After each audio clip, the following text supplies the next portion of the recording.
caught in the crossfire.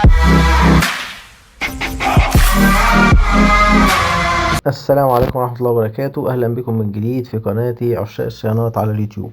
طبعا خرابيش زي كده بتضايقنا جدا، بتحصل في الطريق وممكن نحول المنظر ده للمنظر ده بسهولة. تابعونا بعد الفاصل. أهلا بكم. أول حاجة بنعملها إن احنا ممكن نجيب عدة تنظيف زي كده، بخاخ فيه صابون بتاع غسيل العربيات أو صابون سائل وفوط مايكرو فايبر.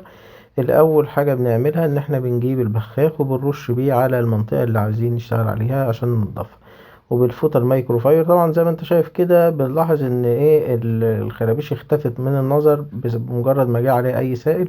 معنى كده ان الخرابيش دي سطحية. طبعا لو ما اختفتش من النظر يبقى دي خرابيش عميقة وهتحتاج متخصص في تصليحها.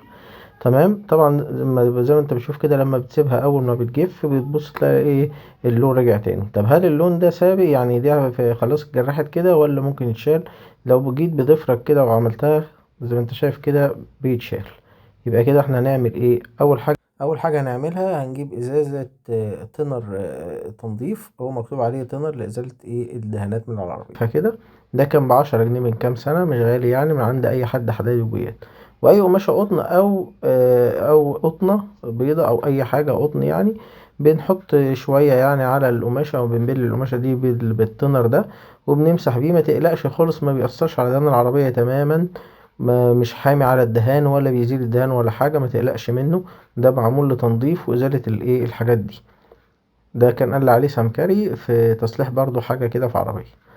تمام كده. فالمهم ده بعد ما بتمسح بيه المكان اللي اتجرح ده او في اثار اللون الابيض ده، من ممكن يبقى اثار اكسدام العربيه او اثار من الحكه نفسها، مش في الاكسدام، دي حاجه فوق الاكسدام. اهلا بكم من جديد. طيب لو عايزين نحسن المنظر شويه ممكن نجيب حاجه زي قلم دوكو، او القلم ده بيتباع على مواقع التسوق الالكتروني يعني.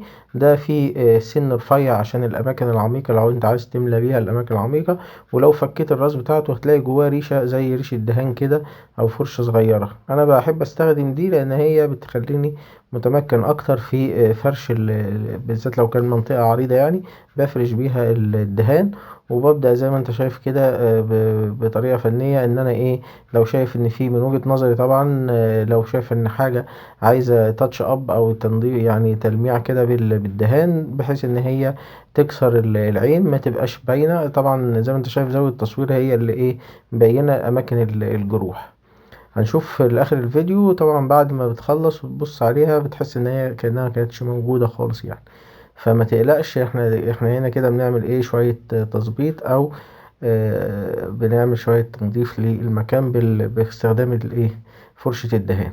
ممكن تجيب فرشة وعلبة دوكو او علبة لاكيه او اسبراي او اي حاجة يعني اي حاجة دي تنفع يعني. انا بستخدم دي مريحاني يعني، وبعمل بيها اي خرابيش او اي حاجة بسيطة يعني من على السطح. طبعا احنا قلنا لو انت عايز ترجعها زي ما كانت طبعا لازم تحتاج ان انت تروح لمتخصص سمكرة ودهان وان هو ايه ينضفها لك ويعجنها ويرشها. انا كده خلصت. طبعا كده المنظر بعد ما خلصنا زي ما انت شايف. انتظر تعليقاتكم. السلام عليكم ورحمة الله.